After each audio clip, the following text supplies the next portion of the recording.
If you understand English but freeze when someone asks, "What time do you wake up?" this episode is for you.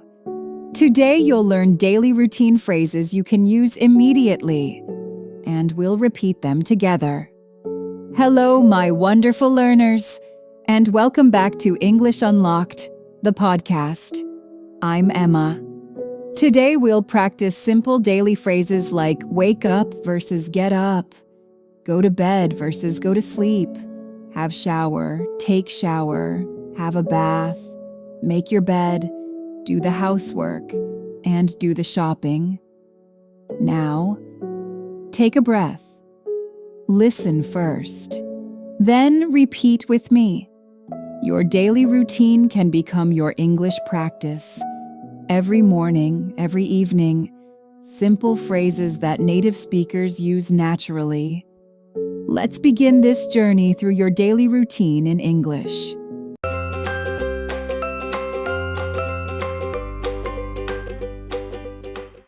The morning.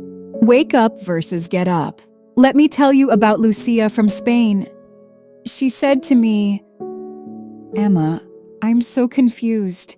My English friend says I wake up at 7, but I get up at 7:30. How can you wake up and get up at different times?" This is such a great question because it shows how English has these precise little details. When you wake up, this is when your mind returns from sleep. Your eyes open. You might hear your alarm. You might feel sunshine on your face. But you're still lying in bed, still under your warm blanket. This is waking up. Getting up. This is different. This is when you actually move your body. You sit up. You put your feet on the floor. You stand and start your day. This is getting up. Think of it like this. Wake up happens in your mind first. Get up happens with your body second. Here's how this works in real life. I usually wake up at 6:30 in the morning, but I don't get up immediately. I like to lie there for a few minutes, feeling grateful for the new day. Maybe I check my phone, or just listen to the birds outside. Then, around 7 o'clock, I actually get up and start moving. So remember, wake up happens first, in your mind. Get up happens second, with your body. Repeat after me. I wake up at 7 o'clock. I get up at 7:15. Now you, I get up at... Great. One more time. Personal care, shower, bath, and morning rituals. Now, let's move to one of my favorite parts of the morning, taking care of yourself. Here's something important. British, have a shower. American, take a shower. Same meaning. When you have a shower or take a shower, you're standing under flowing water. It's quick, it's refreshing, it's energizing. Perfect for busy mornings when you want to feel awake and ready. But having a bath, this is completely different. This is when you fill a bathtub with warm water and sit in it. You relax. You let the warm water surround your whole body. It's slower, more peaceful. Let me tell you about David from Germany. He told me, "Emma, I love having a bath on Sunday evenings. I add some lavender oil, light a candle, and just relax for 20 minutes. It's my way of preparing for the new week." David understands that language describes the moments that matter to us. Take a breath. Now, let's practice these phrases. Repeat after me. I take a shower every morning. I have a shower before breakfast. I love having a bath when I'm stressed.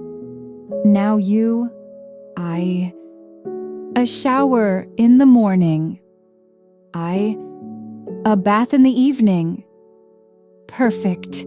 You're building confidence with every word. Organizing your space. Make your bed and do housework. The phrase make your bed doesn't mean you're building a bed like a carpenter. It means you're arranging your bed to look neat after sleeping in it. You pull the sheets straight. You fluff the pillows. You fold the blanket nicely. In just 2 or 3 minutes, your bed looks fresh and welcoming. Making your bed is the first small success of your day. It gives you accomplishment that flows into everything else.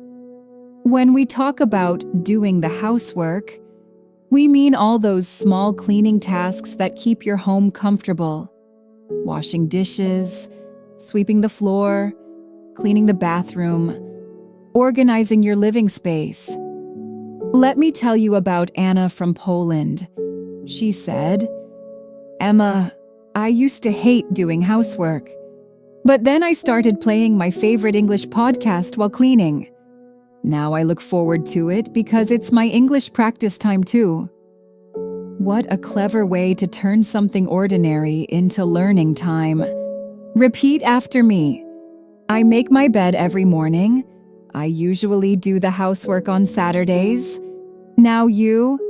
I make my every morning. I do the on weekends. Wonderful. You're speaking more naturally already. Going out.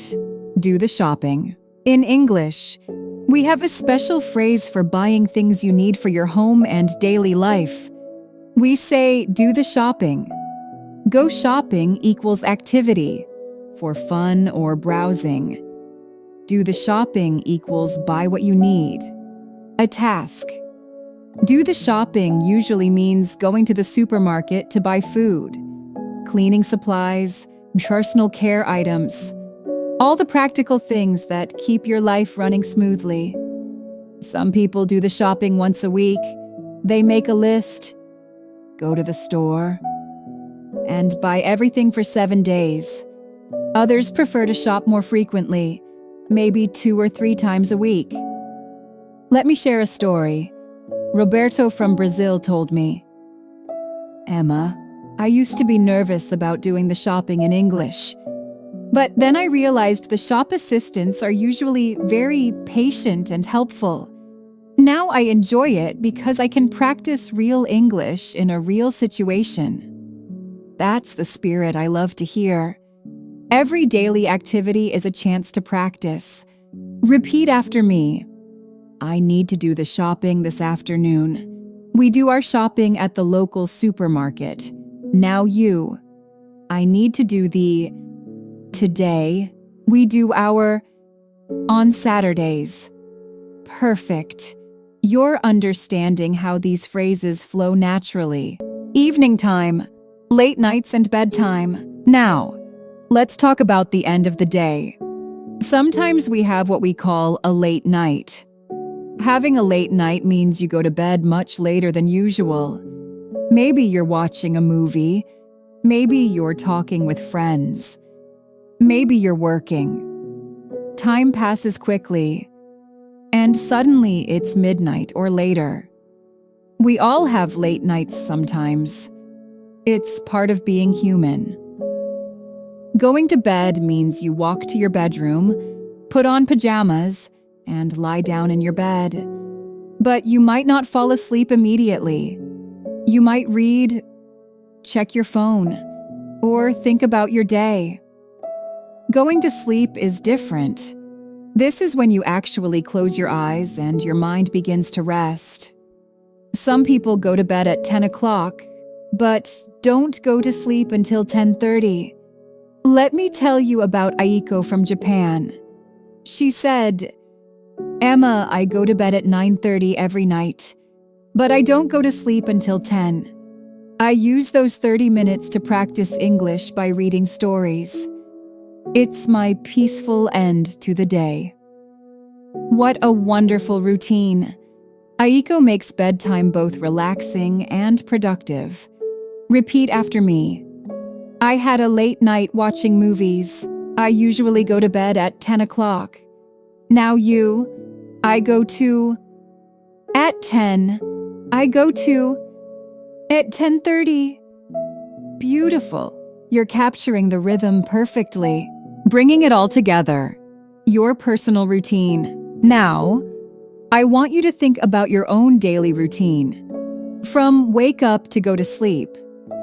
You have a unique rhythm that belongs to you. Maybe you wake up early and get up immediately. Maybe you prefer to lie in bed for a few minutes, planning your day. Maybe you love long hot showers that help you think. Maybe you prefer quick showers to save time. Maybe you make your bed immediately, or maybe you do it before work. Maybe you do the shopping once a week with a list, or maybe you prefer to shop more spontaneously. There's no perfect routine in English, just like there's no perfect routine in life. The beauty is describing your routine clearly and naturally. Let me tell you about Marcus from Sweden. He said, "Emma, when I first started learning English, I thought I had to change my routine to match English speakers. But then I realized I just need to learn how to describe my own routine in English. That was much easier." Marcus discovered something important. English isn't about changing who you are. It's about expressing who you are in a new language. Now, let's practice a complete routine. I wake up at 7 and get up at 7:15. I have a shower and make my bed. On Saturdays, I do the housework and shopping. I usually go to bed at 10:30, but sometimes I have a late night.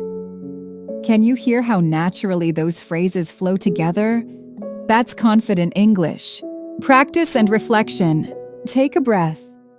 We've covered so much ground today. We discovered the difference between waking up and getting up. We explored showers and baths. We learned about making beds and doing housework. We talked about shopping and bedtime routines. But most importantly, we've practiced describing the moments that make up your daily life. Here's what I want you to do after this episode. Choose 3 phrases we practiced today. Say them out loud 5 times each. Don't worry about being perfect. Just let your mouth get comfortable with these sounds. Then tomorrow morning, try describing your routine to yourself in English. Start simple. I wake up at, and see how far you can go.